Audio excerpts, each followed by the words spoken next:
এখন প্রায় ওই বিকাল 5:30 মতো বাজে, আর আমরা দুইজন কর্তাগিন্নি একেবারে রেডি হয়ে নিয়েছি। সো হ্যালো এভরিওয়ান, তোমরা সকলে কেমন আছো? আশা করছি সবাই ভালো আছো, আমিও ভালো আছি। আর আজকে হচ্ছে আমার বাপের বাড়িতে পিকনিক, ওই জন্য আমরা চলে আসলাম। আর গিয়ে দেখি সবাই চলে এসছে, আমরাই হচ্ছি লেট। আর এদিকে আমার দাদা মাইক্রোফোনের তার জোড়াচ্ছে, কারণ আজকে পিকনিকের সাথে সাথে অনেক রকম খেলা সবার জন্য আছে। আর এই যে চিকেন পকোড়া, আর আমার বৌদি ঘরে গ্যাসে কফি করছে, আর আমি গ্লাসগুলোকে গুছিয়ে দিচ্ছি।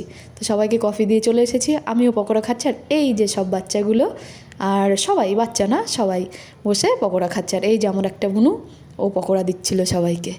তো আমাদের খেলা ছিল মোমবাতি প্রতিযোগিতা, তার জন্য মোমবাতিগুলোও লাগিয়ে নিয়েছি। আর ফাঁকে আমি একটু ভিডিও করলাম। আর এই দেখো আমার ছেলে মোমবাতি জ্বালাতে গিয়ে ফু দিয়ে দিয়েছিল, এটা নিজেই নিভিয়ে দিল। তারপরে আমাদের জামাই, বড় জামাই, তারপরে আবার আমার ছেলেকে দ্বিতীয় চান্স দেওয়া হয়েছে, যেহেতু প্রথমেও বুঝতে পারিনি ওই জন্য। তাও আঙুলের মাথা পুড়িয়ে নিয়েছে।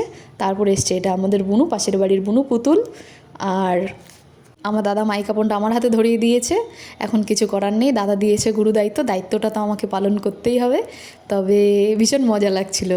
আর এই যে এটা হচ্ছে আমাদের শিখা বৌদি, এটা হচ্ছে আমার বর্ষণ, মানে আমার দাদার ছেলের সাথে পরে ওনার ছেলে।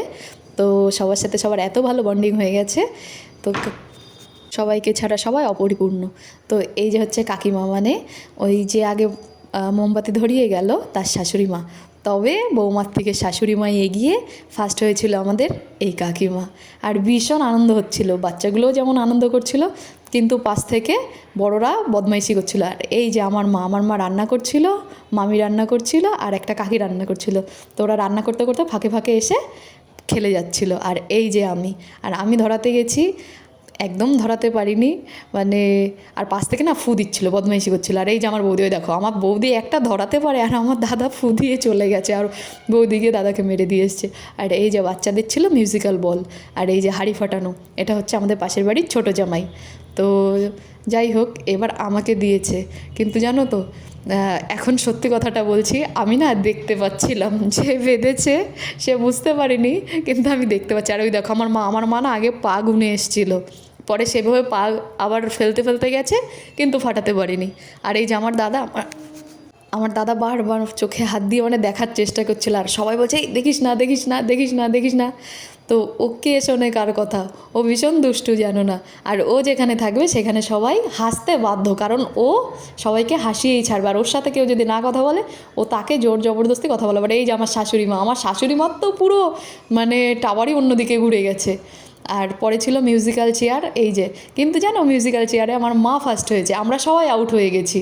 ভীষণ মজা হচ্ছিল। আর শুধু মেয়েরাই খেলেনি, পরে ছেলেরাও খেলেছিল মিউজিক্যাল চেয়ার, মানে আমার বাবা, দাদা, কাকা, আমাদের জামাইরা, সবাই। তো এই সব খেলার মধ্যে দিয়ে আমরা না সেই ছোটোবেলায় ফিরে গেছিলাম। আর এই দেখো নাচ, বাবা ছিলেন, মানে আমার বর আর আমার ছেলে, সেই আর একটা গান আছে না, নাচো নাচো নাচো, এই গানটা আমার ছেলের খুব পছন্দ। আর এই গানটাই আগে চালাতে হবে, নাচবে তারপরে। আর ওই যে ওরা নাচছে, সেই ফাঁকে আমি একটু ভিডিও করে নিচ্ছি। হেব্বি মজা হচ্ছিলো, হেব্বি বলার বাইরে। তবে যারা আসেনি বলবো তারা মিস করেছে। আর এই যে শুরু হয়ে গেছে, এই দেখো আমার ভাই, আমি, আমার বর। আর আমার বর এত বিচ্ছিরি নাচে, এত বিচ্ছিরি নাচে, মানে নাচবো কি, হাসতে হাসতে মরে যাচ্ছি। আর সবাই ছিল, আমাদের পাশের বড় জামাই, ছোট জামাই, আমরা, মেয়েরা, মানে সবাই সবাই খুব আনন্দ হয়েছে। আর এরপরে কে কোথায় কখন থাকবো, কার সাথে কখন দেখা হবে, আদেও দেখা হবে কি না তার ঠিক ঠিকানা নেই। তবে যেটুকু সময় কাটালাম খুব ভালো। আর এই যে আমরা সবাই খেতে বসে পড়েছি।